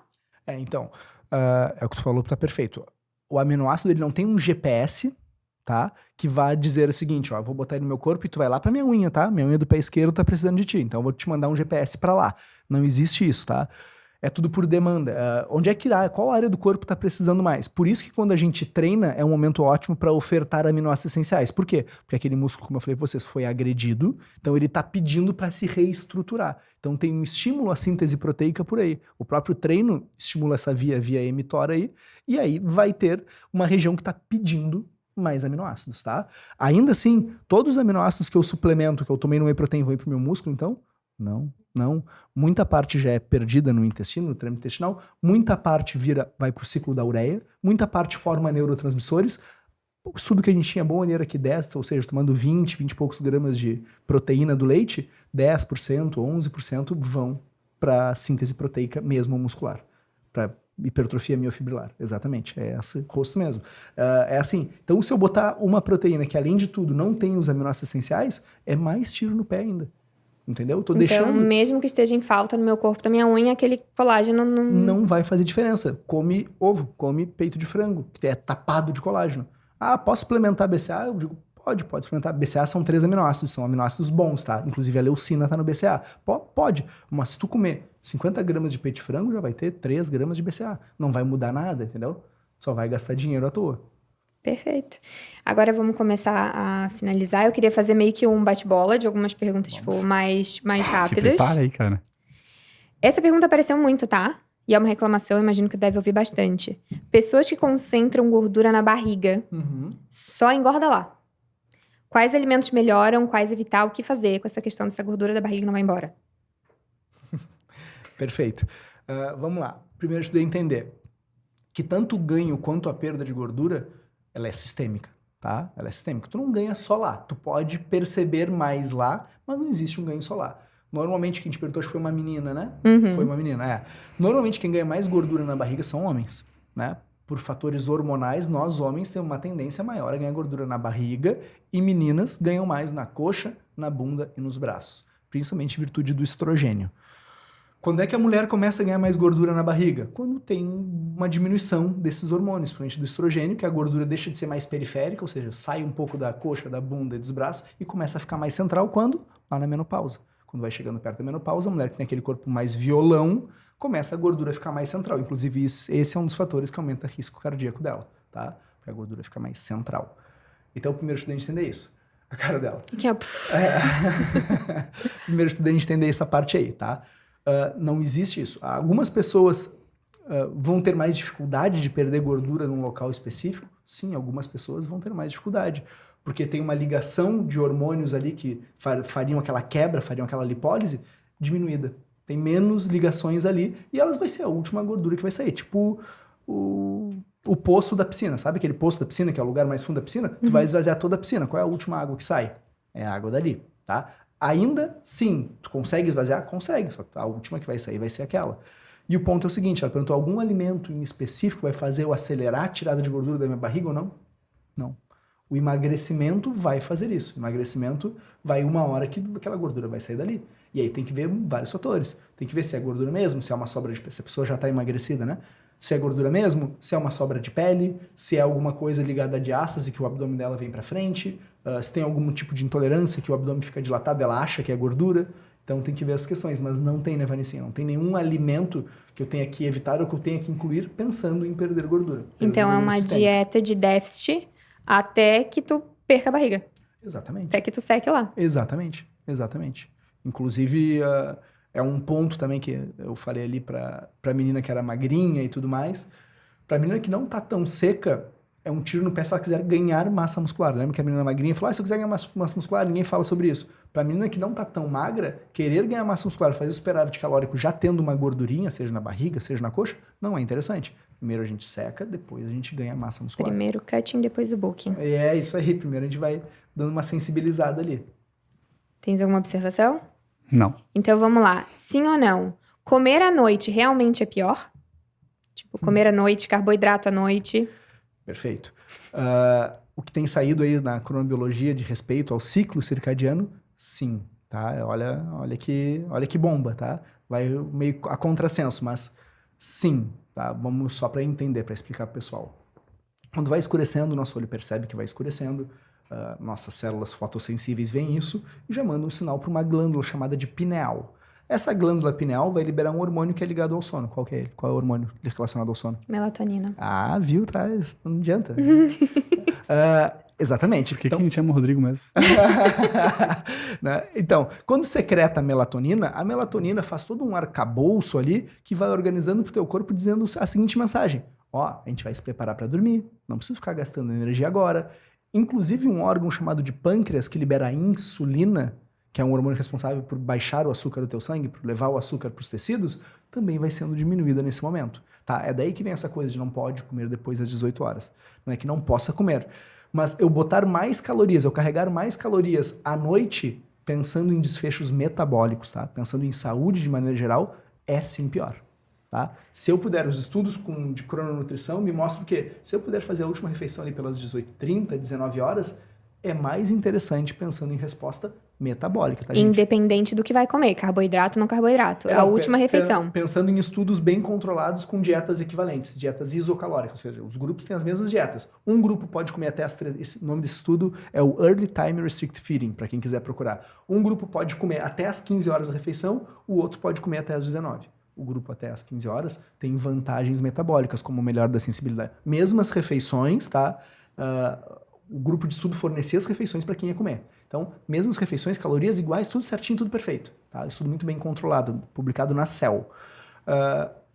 O grupo que come mais cedo as calorias tem melhor em resposta da insulina, tem melhor em resposta de pressão arterial, tem vários fatores ali, preservação das células beta-pancreáticas, tem vários fatores que, pensando assim, é mais interessante. Se eu puder comer calorias mais cedo e diminuir um pouco à noite, não quer dizer que não pode comer à noite. Mas pensando de maneira geral, Rodrigo, prefere carregar mais à noite as calorias ou mais cedo, mais ao meio-dia ou mais pelo menos pacientes? Mais cedo. Tá? Entendo que vários não podem, por fatores de trabalho e tudo mais, ou até sociais, que querem jantar em casa com a esposa e é aquele costume, mas pensando em saúde, é melhor comer mais cedo do que mais tarde. Não quer dizer que tu vai engordar mais por isso, mas pensando em saúde é melhor comer mais cedo. Vocês pensam que é um robô falando com a gente, uma inteligência artificial, o cara sabe o nome do estudo, do livro, do autor? Todas as coisas, e eu só pensando como é que ele consegue gravar tudo isso. O desafio vai ser achar alguma que ele não tenha a resposta. Olha, eu tô olhando aqui, a gente já viu... A gente passou por muito de todas as coisas, assim, mais do que o pessoal queria saber. E tem alguma coisa, assim, que tu acha que vale a pena a gente finalizar? Porque tem uma última aqui... Eu tenho uma só, que é uma curiosidade que surgiu esses dias numa aula de Gil. E aí eu pensei que pode ser uma válida aqui. Tu faz a tua e eu faço essa pra finalizar, que eu acho que pode ser legal e útil pro pessoal também. Tá bom. Que é proteína barata. Carne subiu de preço, frango subiu de preço. O que eu faço se eu quero comer proteína, bater minha meta de proteína de uma forma mais acessível? Eu ia te responder com um viés político, mas não vou responder. Por favor. Meu irmão, tem algumas proteínas ali que são boas que o pessoal não dá bola, tá? A própria moela de frango é uma proteína muito barata. Aqui no sul, obviamente que tem que ter um cuidado, olha o que eu tô falando, tá? Mas tem que ter um cuidado muito grande da onde, tem que conhecer a fonte. Mas eu, por exemplo, que eu tenho um contato lá na minha cidade, que eu sou de Pelotas, né? De uma padaria que eu sei como é que é todo o manuseio deles, eu consigo comprar clara separada, por exemplo. E é muito barato, porque normalmente essas padarias ou restaurantes usam somente a gema para produção de doces ou de algumas coisas e não usam as claras. Mais uma vez, tá, gente? Tem que ter um cuidado. Então, uma dica é comprar pasteurizada. Tem várias marcas em mercado, tipo cidade grande, como Porto Alegre, Rio de Janeiro, que tu consegue comprar clara pasteurizada e também não é tão caro.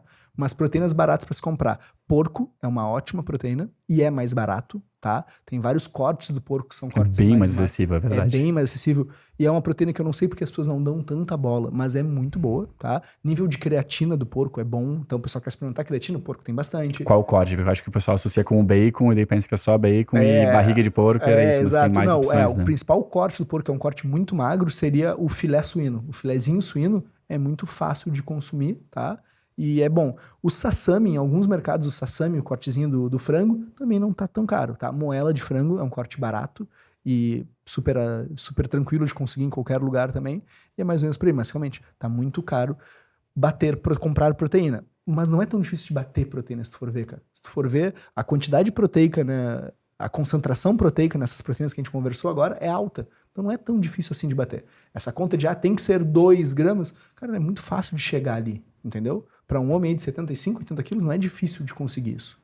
É tranquilo, com ovo, com essas proteínas que a gente conversou. Também tem a contabilização das proteínas vegetais, com feijão, com grão de bico, com lentilha, tudo isso tem proteína, né? Que a gente tem que levar em consideração também. Perfeito. Respondido. Agora pensa, eu não posso ir num Nutri. Uhum. Para emagrecer, tem mesmo que seguir um plano alimentar pesando a comida? Boa pergunta. Eu até já respondi essa antes lá com o Mozafarian, que eu citei, que era um autor que falava sobre a conta calórica, tá, especificamente, mas não. Eu vou levar em consideração que essa menina precisa emagrecer de fato, tá? Que ela está realmente acima do peso, tá?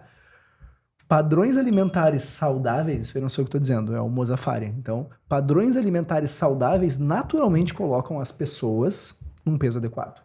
Isso aí a gente analisa populações, tá? Isso aí a gente faz uma análise observacional, estudos epidemiológicos, que a gente vê respostas em populações. Se eu pego um italiano da Sardenha, que a gente até conversou já sobre isso uma vez, se eu pego um japonês ali da região de Okinawa, se eu pego um grego, tá? De regiões mais simples, eles têm uma balancinha em cima da mesa, estão pesando comida? Não. Mas eles estão magros, estão vivendo até os 90, 100 anos? Sim, estão vivendo bastante mesmo sem ficar pesando comida. Por quê? Porque o padrão alimentar é muito saudável. E quando eu falo disso, aí, mais uma vez, não existe um vilão, não existe um alimento de maneira isolada que cause o ganho de gordura e tudo mais. Mas existe algum padrão alimentar que favoreça isso? Existe. Um padrão alimentar que tenha muita exposição a alimentos ultraprocessados realmente influencia nisso. Não é tudo que está no mesmo saco, digamos assim, não são todos que são iguais, mas os alimentos ultraprocessados, eles são pensados, eles são feitos, produzidos, justamente para a gente consumir mais, né? É um alimento que vai ter um teor de sódio específico maior, ele vai ter um teor de gorduras, ele vai ter uma cor, ele vai ter uma textura toda pensada em a gente comer mais. Mais uma vez, então, dos estudos, tem um que é o ad libitum, que é eles botam os grupos com dieta ad libitum, ou seja, tu pode comer o que tu quiser. Tu tá aqui, tu não tem orientação, tu come o que tu quiser até te saciar. Fica tranquilo, em câmara metabólica. Então, eles estão controlando tudo que tu tá fazendo, tá? Um grupo tem só alimentos naturais, alimentos com processamento mínimo. O outro grupo está exposto a alimentos ultraprocessados. Tá? Tranquilo. Depois, eles passam uma semana ali, eles saem, fazem o que a gente chama de washout e invertem os grupos. Então, é um estudo crossover. Cada um vai para um lado depois. Tá? O que foi percebido? Que quando as pessoas estavam expostas a alimentos ultraprocessados, o consumo médio ficava na casa das 3.500 calorias, mais ou menos. Então é muita caloria a mais quando está exposto, e o grupo quando estava em alimentos naturais era 2.500. Então é uma diferença muito grande, uma diferença realmente considerável entre os grupos. Isso aí, em 2 semanas, não vai mudar quase nada. Vai ter um ganho aí de 1 quilo e pouquinho a mais. Mas pensa nisso de maneira crônica. E é assim que as populações são, né? São expostas a alimentos ultraprocessados de maneira crônica. Quando a gente pega a população de uma cidade chamada de Loma Linda, nos Estados Unidos, que tem um pouco menos de acesso a ultraprocessados, que é uma comunidade, até conversei já com vocês, comunidade adventista, então eles cuidam muito de algumas coisas ali, eles são magros, eles têm uma expectativa de vida muito alta. A fronteira, que é só atravessar uma estrada, é uma cidade norte-americana normal, tá? O índice de obesidade é infinitamente maior. Por quê? Porque tem todo esse acesso também a alimentos ultraprocessados. Então, pensando no que a menina te perguntou, não tem nutricionista, busca alimentos que tenham um processamento mínimo, tá? E vai comendo limpo. Não tem como. Vai comendo limpo, que assim tu não vai. Tu vai voltando pro teu peso natural. Te mexe, né? Te mexe, vai fazer alguma coisa, vai caminhar, vai fazer qualquer negócio e come alimentos com processamento mínimo. O peso naturalmente tende a descer. É isso que até que o Mozafarian fala. O que interessa é o padrão alimentar ser saudável. Bota 2, 3 porções de fruta, pelo menos 2 porções de legumes no dia.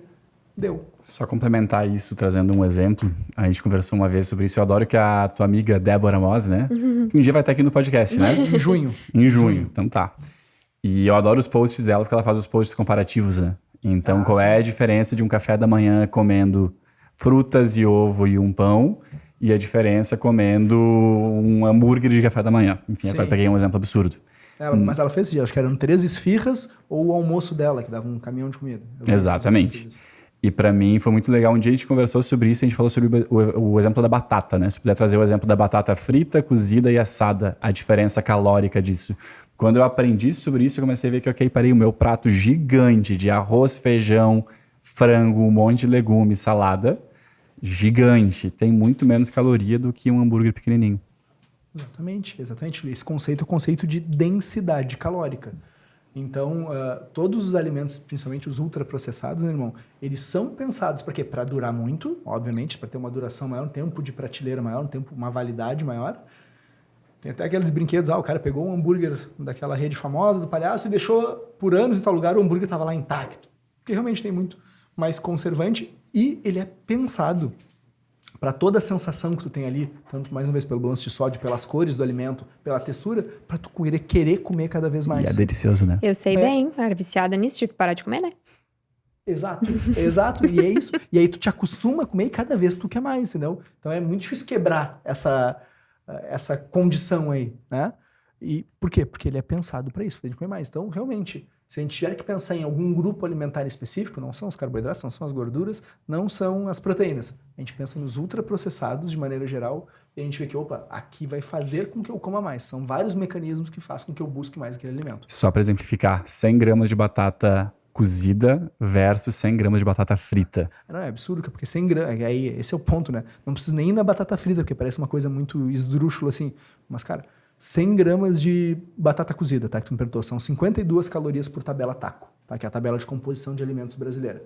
Pensar num alimento que é saudável, que muitas vezes o pessoal tem assim, não comi carboidrato no almoço, de tarde eu peguei só um amendoinzinho, amendoim, tá? 100 gramas de amendoim, 580. 50 para 580. Exato. Então esse é o ponto. Mas pra mim o da batata interessante, que é batata e batata. Mas um tu fritou. E a outra tu fez o quê? Tu jogou a água, ela puxou a água pra dentro. A batata frita, quando tu joga ela ali, o que ela puxa pra dentro? Óleo. Óleo. O que mais sobe caloria? Óleo. Gordura. Gordura de maneira geral. 1 grama de gordura tem 9 calorias. 1 grama de carboidrato tem 4. Então, sempre a gordura vai puxar mais calorias, vai deixar a densidade calórica maior. Um brownie, um sorvete, ele é calórico porque ele tem muito açúcar? Não. Ele é calórico porque ele tem muita gordura, entendeu? Essa é a grande questão. Não que a briga seja contra as gorduras. Às vezes o pessoal viaja nisso daí, né? Não vou comer brownie porque o brownie engorda porque tem muito açúcar. Ele engorda porque ele tem muita gordura. É a combinação de muito açúcar com muita gordura. Aí faz com que tu queira comer mais, cada vez mais. Um dia, eu gosto de exemplos do dia a dia, né? A questão do hambúrguer, o X no Rio Grande do Sul, né? Tu me disse um dia só o percentual de calorias da maionese dentro desse hambúrguer. Sim, um absurdo. Então, se eu pedir um hambúrguer sem maionese, eu já muda. amenizei muda tudo. muito. Exato, que às vezes o pessoal pensa, já que eu vou errar mesmo, então eu vou pedir o meu X, meu hambúrguer aqui com maionese, vou botar bacon, vou pedir molho de cheddar e vou comer uma batata grande, já que eu tô errando mesmo. Cara, que tiro no pé. Porque ao invés de tu botar, 1.200 calorias, 1.300, que tem um X grande, assim, que tem um bauru, que a gente chama também, grande, ao invés de botar isso, cara, tu vai botar 3.200 fácil, sem perceber. Tu entende? É muito fácil da gente comer. E até trazendo já pro Rio Grande do Sul, então, cortes de carne, mesma coisa. Né? Uma coisa é eu comer, 100 gramas... Não vai falar mal da minha costela, cara. Exato. Eu comer 100 gramas de peito de frango ali, com 159 calorias, 160 em 100 gramas de peito de frango. Outra coisa é eu pegar um assado em tiro, que vai ter 400 calorias. entendeu? Em 100 gramas. Sendo que se eu bem te mais dou... gostoso, né? Só que se eu te dou 200 gramas de peito de frango pra tu comer, tu vai dizer, porra, é muito. Num contexto de um prato, vai dizer, não, é bastante. Se eu te dou 200 gramas de costela pra tu comer, tu vai dizer, cara, tô morrendo de fome. Tô só na entradinha ainda. Exato. Esse é o ponto. Então tem alguns alimentos que, por serem hiperpalatáveis também, vão fazer com que a gente coma muito mais. Então dá para emagrecer sem precisar pesar comida, só o teu contexto alimentar, né? São os teus hábitos, é o que a gente sempre tenta trazer para o pessoal. É claro que a dieta, né? Quando a gente fala, agora tô falando de dieta, é o plano alimentar que o Nutri passa, que tem as calorias, as quantidades, etc. É muito importante, especialmente se tem um objetivo estético, alguma questão de saúde, né? Uhum. Mas agora o que a gente tem que virar a chave realmente, que foi o que tu trouxe, que é quando as pessoas levam para a vida, é quando muda os hábitos e tu para pensar na tua saúde. Tem que ser uma coisa de dentro, assim, tipo assim, mudar quem tu é, o teu jeito de comer, as escolhas que tu faz. Que daí não importa onde tu tá, a fase da tua vida que tu tá vivendo, tô de férias, não importa e tal, tu vai fazer escolhas melhores. Então não é que tu vai deixar de comer ou, não vou me permitir, mas é sobre fazer escolhas na maior parte do tempo que sejam melhores pra ti, pra tua saúde e, consequentemente, a parte estética acompanha. E aprender, né? Eu noto que tu falou justamente que tua função é ensinar o teu paciente a comer direito e eu noto pra mim hoje que eu vou num buffet. No passado, eu ia pegar tudo. Agora eu vou, já começo a olhar, não, peraí, esse daqui, não, escolha ruim. Esse daqui, não, também não, esse daqui pode. E tu sabe por que tu tá fazendo aquilo, entendeu? Tu não tá fazendo aquilo porque eu disse pra tu fazer. Tu já tá raciocinando o porquê daquilo. Eu imagino justamente aquelas saladinhas que eu achava deliciosas e são cheias de maionese. Putz, estragou a salada agora. Aí não, deixa eu tirar essa daqui já vai avacalhar todo o meu prato, vou pegar o resto. Isso aí, em alguns países até vem, ali nos Estados Unidos é um país que vem até, tudo vem com as calorias, né? Vários restaurantes têm as calorias, às vezes o pessoal diz... Pô, o paciente manda, olha só, Nutri, vi comer uma salada aqui, mas tem 850 calorias na salada. Tem mesmo. Molinho, né? E é uma caloria que tu nem vê, que nem ocupa espaço, que deixa mais palatável, mas vai fazer até com que tu queira comer mais. Então, são armadilhas, digamos assim, né? E o que tu falou ali, tem um outro estudo também que é muito bom, que compara 14 dietas populares, que se chamam. Dietas que tem nome. Zone Diet, dieta, vários que tem nome, tá? Com dieta usual da pessoa, dieta usual do país, que está sendo feito o estudo, tá? E o que se percebe? Que em 6 meses, essas dietas populares têm um efeito melhor, principalmente em pressão arterial. Elas realmente resolvem. Em 12 meses esse efeito some, essa vantagem some. Por quê? Porque a dieta parou de fazer efeito? Não, porque as pessoas perdem a adesão. Então o que me interessa? Realmente que a pessoa tenha hábitos saudáveis. Não é um tipo de dieta prescrita, não, que a pessoa entenda o que ela deve ou não fazer. Perfeito. Que aula, como sempre, quando tu vem aqui, né, Rodrigo? Muito, muito obrigada. Pra quem não segue o Rodrigo no Instagram, a gente vai deixar o teu Instagram aqui, então assim, né, sempre fica o convite pra tu estar mais ativo por lá, porque tu tem muito a ensinar e é muito legal a forma como tu explica. Eu acho que tirou muitas dúvidas aqui, eu tenho certeza, então deixem nos comentários, inclusive, o que vocês acharam, se ficaram com mais dúvidas, porque ele já tem cadeira cativa, então ele vem sempre pra Quando é pra repetido, ajudar. não precisa fazer a pergunta final, né, porque já respondeu no outro episódio, né? Exatamente, Então, a gente tá vai bom. deixando a lista aqui do Rodrigo, só vai crescendo de episódios que ele participou. Mas muito obrigada mesmo por ter topado estar aqui nesse dia Eu com que a gente. agradeço vocês. Mais uma vez, é sempre um prazer conversar com vocês, seja aqui, seja na clínica. É sempre muito bom estar aqui. Querido, muito Obrigado. obrigada. Curtam o vídeo para quem está assistindo pelo YouTube, se inscrevam no canal, compartilhem com quem precisa ouvir as informações que foram trazidas aqui hoje. Sigam a gente lá no Instagram, para quem está ouvindo a gente no Spotify também, deixa o like, comenta, compartilha, porque realmente esse episódio está muito cheio de informação importante para a saúde mesmo. E a gente se vê no próximo episódio. É isso? Obrigado, pessoal. Até a próxima. Tchau, tchau.